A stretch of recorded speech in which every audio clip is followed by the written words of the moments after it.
ये कहानी एक रईस लड़की।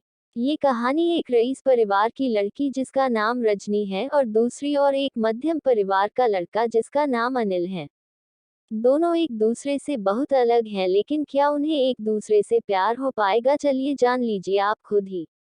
राधिका बचपन से एक आलिशान घर, गाड़ी और रहन सहन में पली बड़ी है। वही अनिल बचपन से अपने परिवार को संघर्ष करता देख बड़े होते होते उससे अपने जिम्मेदारी का एहसास होने लगा।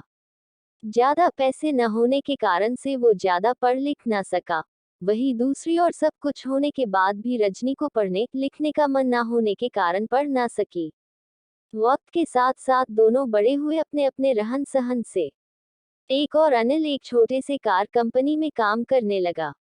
वही दूसरी और रजनी अपने जिंदगी घूमने मस्ती में बिताने लगी। एक दिन आया जब दोनों का एक दूसरे से सामना हुआ। वो कुछ इस तरह हुआ कि एक दिन अनिल एक कार को टेस्टिंग करने निकला था। वही रजनी अपने दोस्तों के साथ कार में घूमने निकली थी।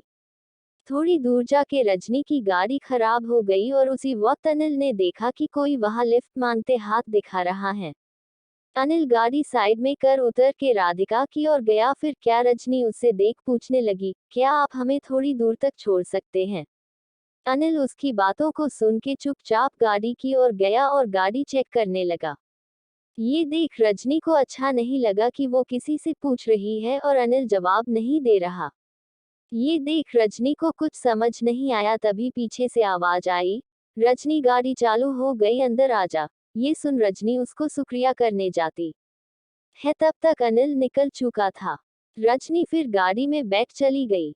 एक दिन आया जब रजनी का जन्मदिन था। वो हर साल की तरह अपने परिवार के साथ मंदिर गई। वहां उसने अनिल को फिर से देखा। वो देखते ही उसके पास गई उससे उस दिन के लिए शुक्रिया कहने। ये सुन अनिल ने उसको देख मुस्कुरा दिया। ये देख रजनी ने अनिल से पूछा, क्या तुम बोल नहीं सकते? उस दिन भी मैंने पूछा था, तब भी कुछ नहीं बोले। आज भी जब मैं खुद आई तुम्हारे पास तुम्हें शुक्रिया कहने, तो आज भी बस मुस्कुरा दिए और कुछ कहा नहीं। फिर अनिल ने कहा कि मुझे देर हो रही थी, लेकिन मैंने वहां तुम्हें देखा कि तुम लिफ्ट मांग रहे थे, इसीलिए मैंने गाड़ी रोक के तुम्हारी गाड़ी ठीक करने चला गया। फिर दोनों के बीच बातें चलने लगी। फिर अनिल को देर हो रही थी तो अनिल ने कहा कि अब मुझे जाना होगा, मुझे ऑफिस के लिए लेट हो रहा है। जाते जाते अनिल ने उससे दोस्ती की हाथ बढ़ाया, कहा कि क्या हम दोस्त बन सकते हैं? ये सुन रजनी ने कहा, मुझसे दोस्ती? मैं हर किसी से दोस्ती नहीं करती।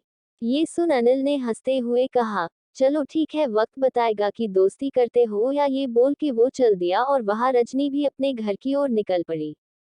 कुछ दिनों बाद रजनी और अनिल एक मॉल में मिलते हैं। अनिल देखा रजनी से पूछा, तुम यहाँ कैसे? रजनी देखते हुए, बस यूं ही घूमने के लिए आई हूँ, तुम्हारा आज ऑफिस नहीं है जो यहाँ आए हुए हो? अनिल ने कहा, आज बस जल्दी काम खत्म हो गया था तो सोचा थोड़ा घूम लूं। फिर दोनों एक कैफे में गए और बातें करने लगे। रजनी ने अनिल से कहा, अपने बारे में बताओगे कुछ? अनिल हंसते हुए कहने लगा, मैं क्या बताऊं अपने बारे में, मेरा तो बस एक सादा जिंदगी है जहां रोज सुबह ऑफिस जाता हूं और शाम को घर जाके घर का कुछ काम कर लेता हूं, बस फिर खा के सो जाना, फिर वही सुबह फिर से। फिर अनिल ने पूछा, आप क्या करते हो? ये सुन रजनी हंसने लगी और कहा, मुझे कुछ करने की जरूरत ही नहीं पड़ती, सब बिना कुछ किए ही मिल जाता है, तो क्यों करूंगी मैं कुछ? फिर अनिल ने कहा, अच्छा है, फिर तो हम बहुत अलग हुए। ये सुन रजनी ने कहा, हाँ अलग तो हुए हम, फिर भी तुम्हारे साथ बैठी हूँ यहाँ। फिर अनिल ने कहा, बैठी हूँ मतलब हम अलग है तो सिर्फ रहन सहन से, बाकी हम दोनों एक ही है। अगर तुम दिल से किसी के बारे में सोचोगी तो तुम्हें कोई अलग नजर नहीं आएगा। ये सुन रजनी ने कहा, ये दिल कुछ नहीं होता है। अनिल सुन के मुस्कुराने लगा और कहा, ठीक है, जैसा तुम बोलो। फिर हर कुछ दिनों में दोनों मिलते रहते, बातें करते और अपने घर चले जाते। धीरे धीरे दोनों में बातें बढ़ने लगी और दोनों रोज मिलने लगे। अनिल ऑफिस से निकल के मॉल चले जाता और वहां रजनी उसका इंतजार करती रहती। फिर एक दिन रजनी ने कहा कि मुझे एक पूरा दिन तुम्हारे साथ रहना है, देखना है कि क्या करते हो तुम पूरा दिन।